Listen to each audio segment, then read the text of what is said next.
Qu'est-ce qu'on attend de vous dans ce chapitre? Vous devez être capable de construire un protocole complet pour étudier un oscillateur. Vous devez pouvoir énumérer les différents paramètres qui influencent les oscillations d'un pendule ou d'un ressort. Vous devez savoir qu'il faut mesurer plusieurs oscillations pour diminuer les erreurs de mesure.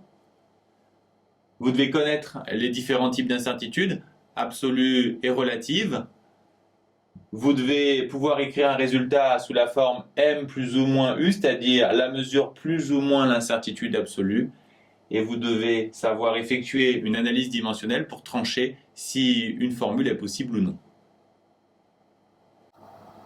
Il est intéressant de connaître la période d'oscillation d'un pendule, même si le plus souvent elle vous est donnée, et de même pour la période d'oscillation d'un ressort. Ici on a K la constante de raideur, M la masse, et plus haut G la constante du champ de pesanteur terrestre bien sûr, et L la longueur du pendule. Vous devez connaître l'effet des frottements sur un oscillateur, il diminue son énergie mécanique et perturbe la précision des mesures du temps.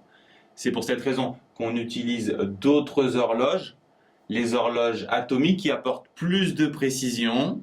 Par contre, on ne vous demandera pas de décrire tout seul le fonctionnement d'une horloge atomique, on vous fournira des documents. En fait, notre présentation des horloges atomiques et des appareils de la mesure du temps vous aideront à rédiger des synthèses, mais vous serez chaque fois aidé par des documents.